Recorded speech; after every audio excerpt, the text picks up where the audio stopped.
El top semanal de l'Squad arriba amb una nova classificació. Aitor enceta el top amb les novetats musicals del mes.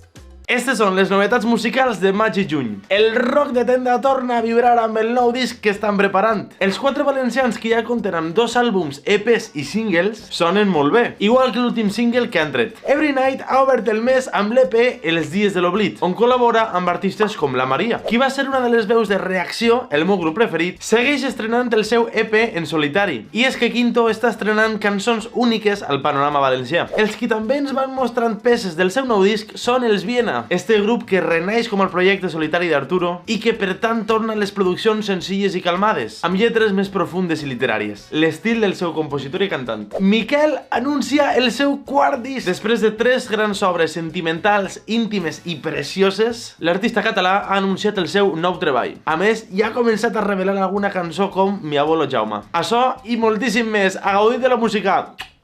Seguim el rastre musical amb Julio, que ens conta quins han sigut els millors concerts que ha fotografiat. Avui vos duc el top 5 concerts que he fotografiat. En quinta posició tenim el concert de la Maria al Teatre Principal. Aquell dia vam recollir grans moments, tant a les proves de so com al concert. Al número 4 tenim el concert de l'Endacaris Muertos al Pirata Beach Festival. Va ser tot un descobriment, el cantant no va parar quiet, el guitarra no parava de pegar bots, impressionant. En tercer lloc tenim el concert de Los de Marras a la Marina de València. En aquest concert vaig trobar moments com aquest, va ser molt especial, ja que acompanyava Desacato en la seva última gira. En segona posició tenim els 2 concerts que va oferir Zoo al Festiver. És una sort cobrir un concert seu. En primera posició tenim el concert de Tessa a Sollana fa 4 anys. Aquest no va ser el concert més gran que he fotografiat, però sí el primer, i va ser el que va despertar en mi la iniciativa d'arribar on estic ara mateixa. Vosaltres heu estat en algun d'estos concerts? Deixeu als comentaris i ens veiem per els festivals.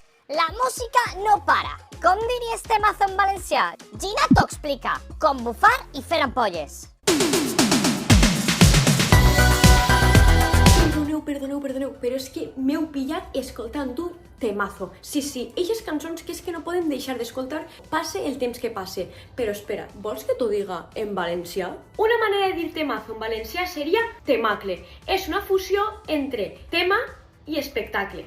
Una manera molt divertida de dir temazo és temot. Estàs tu ahí escoltant ahí pimba, pim, temot. I una manera molt fàcil de dir temazo seria dir temazo. Ja tens 3 paraules diferents per dir temazo en valencià. A més, ara ve una època en estiu en la que eixen molts temazos, temots, temacles. Així que escollis la paraula que tu vulguis, però dis-la en valencià.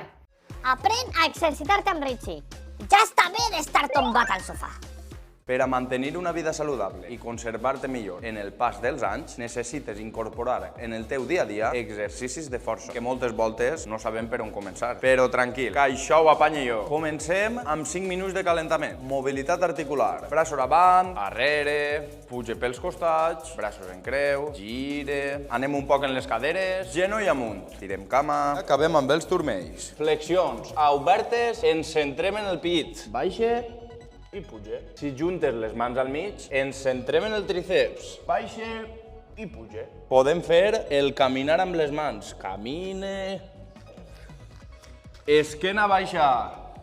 Puja, mire melic i torne. Cames 90 graus. Estire braços. Puja, mire melic i torne. Estire braços i toque turmells. Planxa baixa, planxa alta o planxa lateral. Acabaríem amb 5 minuts d'estirament. T'animes a realitzar la iniciació als exercicis de força? Com és un dia en la vida de Mònica? Acompanyem-la. De mirar-la m'he quedat feta una coca. Avui m'acompanyeu a passar un dia sencer amb mi. Primer, a primera hora, anem a classe amb cara de voler passar a millor vida, però sempre amunt, perquè nosaltres aspirem a la vida de Kylie Jenner i és lo que toca, sempre treballadora. Després, canvi de vida a Lohana Montana i és hora de tornar al coll. Així que agafa el metro, quasi dormint, vam un para per mi i dinem uns bons macarrons a un bar de carretera, que jo crec que quasi no es nota que els macarrons són el meu menjar preferit. Total, que arribem a casa i lleveu-me el que vulgueu, però el moment siesta és sagrat. Em quede un bon ratet dormint, però gir dramàtic dels successos perquè els meus amics em proposen tornar a València altra volta a provar un sushi nou. No vos dic jo que la meva vida és de Hannah Montana? Total, que evidentment a un sushi mai se li diu que no i estava increïble. Es fa tard, hora de tornar a casa, es posem el pijama, el skincare de cada dia i a dormir després del dia tan agotador. Alba, ja sabem que els matins no són fàcils, però cal posar-li ganes. Enxufa-li!